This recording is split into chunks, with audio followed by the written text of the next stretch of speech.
महाराष्ट्र की राजनीति में लगातार हो रही है उठापटक। एनसीपी को तोड़ना चाहती थी भाजपा। शरद पवार के मास्टर स्ट्रोक ने बिगाड़ा गेम प्लान। सामना के संपादकीय में उद्धव गुट ने बताई पूरी कहानी। जी हाँ दोस्तों, आप सबको पता है कि जिस तरह से भारतीय जनता पार्टी ने महाराष्ट्र की सरकार महाविकास आघाड़ी में सेंधमारी की और उद्धव गुट से शिंदे गुट को अलग कर दिया और शिवसेना को दो फाड़ कर दिया और इतने विधायकों को लेकर शिंदे भारतीय जनता पार्टी के साथ गठबंधन में आ गए और एकनाथ शिंदे मुख्यमंत्री बन गए महाराष्ट्र के। जिसके बाद महाराष्ट्र में लगातार उठापटक जारी है और अब उद्धव ठाकरे के नेतृत्व वाली शिवसेना ने एक बड़ा दावा किया है। ठाकरे गुट ने कहा कि भारतीय जनता पार्टी एनसीपी को तोड़ना चाहती थी, जैसे भाजपा ने शिवसेना को तोड़ा था। लेकिन शरद पवार के मास्टर स्ट्रोक ने भाजपा का यह पूरा गेम प्लान ही फेल कर दिया है।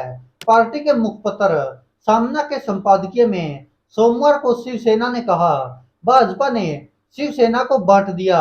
इसी तरह भाजपा एनसीपी को भी दो हिस्सों में बांटने की प्लानिंग कर रही थी। कुछ लोग बैग लेकर तैयार थे। वहां पहुंचने वालों के लिए ठहरने खाने की व्यवस्था कर रखी थी। हालांकि शरद पवार के मास्टर स्ट्रोक से भाजपा की पूरी प्लानिंग कूड़ेदान में चली गई। संपादकीय में दावा किया गया है कि एनसीपी का एक दड़ा चाहता था कि शरद पवार भारतीय जनता पार्टी से हाथ मिला ले, क्योंकि वो लोग ईडी, सीबीआई और आईटी की कार्रवाई से बचना चाहते थे। हालांकि इस्तीफे के ऐलान के बाद एनसीपी अध्यक्ष पद पर बने रहने से इनकार कर रहे थे। इतना ही नहीं, जिस पल उन्होंने पार्टी अध्यक्ष पद से इस्तीफा की घोषणा की, महाराष्ट्र के राजनीतिक भूभाग को करारा झटका लगा। पार्टी के कार्यकर्ताओं ने उन पर इस्तीफा वापस लेने का दबाव डाला। सामना के संपादकीय में कहा गया कि एनसीपी कार्यकर्ताओं और नेताओं के दबाव के बाद शरद पवार ने एक समिति गठित करने का फैसला किया। इनमें से कई ऐसे थे जो इस बात पर जोर दे रहे थे कि एनसीपी भाजपा के साथ हाथ मिला ले, लेकिन पार्टी कार्यकर्ताओं के गुस्से के कारण समिति के पास पार्टी अध्यक्ष के रूप में शरद पवार के इस्तीफे को खारिज करने के अलावा कोई विकल्प नहीं बचा था। समिति को पवार को बताना था कि अब से केवल वे और वे ही अध्यक्ष बने रहेंगे, ऐसा पवार से कहना पड़ा और तीसरे अंक का घंटा बजने से पहले ही पवार के नाटक का पर्दा गिर गया। पवार की वापसी से उनकी पार्टी में चेतना आ गई।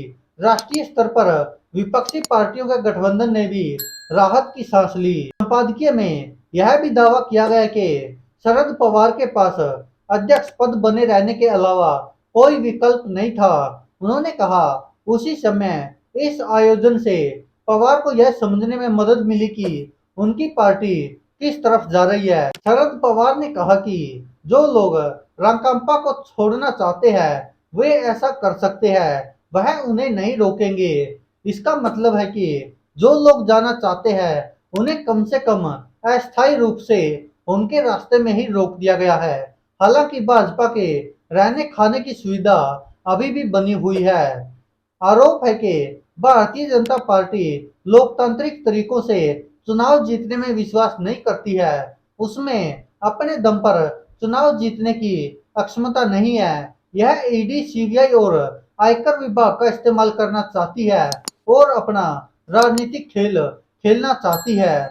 दोस्तों, इस पर आप क्या कहते हैं? अपनी राय कमेंट बॉक्स में जरूर दीजिएगा, क्योंकि जिस तरह से पहले मध्य प्रदेश में कांग्रेस की सरकार को तोड़ा गया और वहां से ज्योतिरादित्य सिंधिया को भारतीय जनता पार्टी में शामिल कर लिया गया और वहां पर मुख्यमंत्री शिवराज सिंह चौहान बन गए और कांग्रेस की सरकार टूट गई। इसी तरह महाराष्ट्र में भी यही गेम प्लान चला और जहां पर मुख्यमंत्री उद्धव ठाकरे थे वहां पर शिवसेना को दो फाड़ कर दिया और वहां से एकनाथ शिंदे का एक अलग गुट निकाल दिया जिसको मुख्यमंत्री बना दिया और वहां पर भी महाराष्ट्र में जो विपक्ष की सरकार थी उसको भारतीय जनता पार्टी ने तोड़ दिया। हालांकि यह गेम राजस्थान में भी चलाने की कोशिश की, लेकिन वहां पर कामयाब नहीं हो पाया और राजनीति के जादूगर कहे जाने वाले अशोक गहलोत के सामने शायद चाणक्य की नीति फैल हो गई, जिसको भारतीय जनता पार्टी चाणक्य कहती है। अब दोस्तों देखने वाली बात होगी कि क्या आखिरकार एनसीपी बनी रहेगी या फिर अभी भी उसको टूटने का खतरा है। दोस्तों इस पर आप क्या कहते हैं, अपनी राय कमेंट बॉक्स में जरूर दीजिएगा। धन्यवाद दोस्तों, देखते रहिए सच की आवाज।